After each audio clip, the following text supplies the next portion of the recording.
make some noise for John Pilger!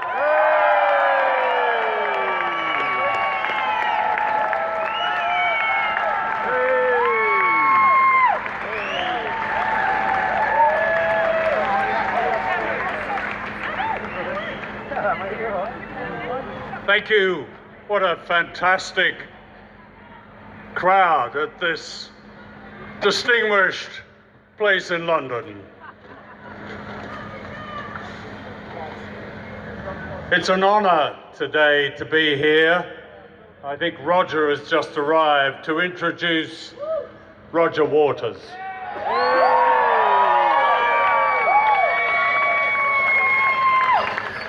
As well as making brilliant music, Roger has been speaking out for the rights of men and women for many years, and I thank him warmly for initiating this extraordinary event to celebrate and defend Julian Assange. Roger regards Julian as a hero, and so do I. And it'll be a pleasure to introduce Julian's brother, Gabriel, who is here from Melbourne. Gabriel went with me recently to visit Julian in Belmarsh prison and was deeply moved by the treatment of his brother. Behind us here, of course, is the Home Office, the polite name for Britain's Interior Ministry. The behaviour of the British government towards Julian Assange is a disgrace.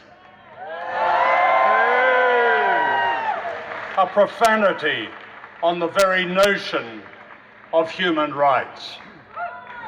It's no exaggeration to say that the treatment and persecution of Julian Assange is the way dictatorships treat a political prisoner.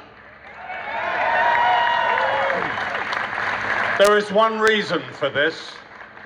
Julian and WikiLeaks have performed an historic public service by giving millions of people facts on why and how their governments deceive them secretly and often illegally, why they invade countries, why they spy on us.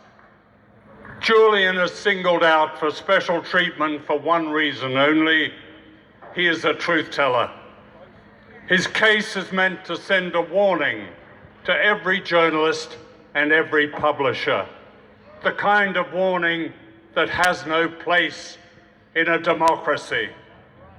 I spoke to Julian at the weekend.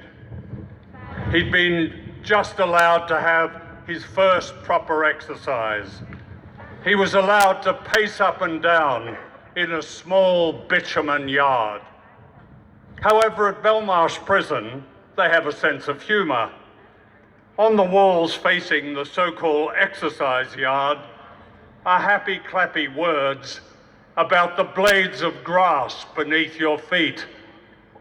But there's no grass. Julian is locked up for more than 21 hours, sometimes longer. It's 4 months since he was dragged out of the Ecuadorian embassy, literally, in brutal contravention of international law.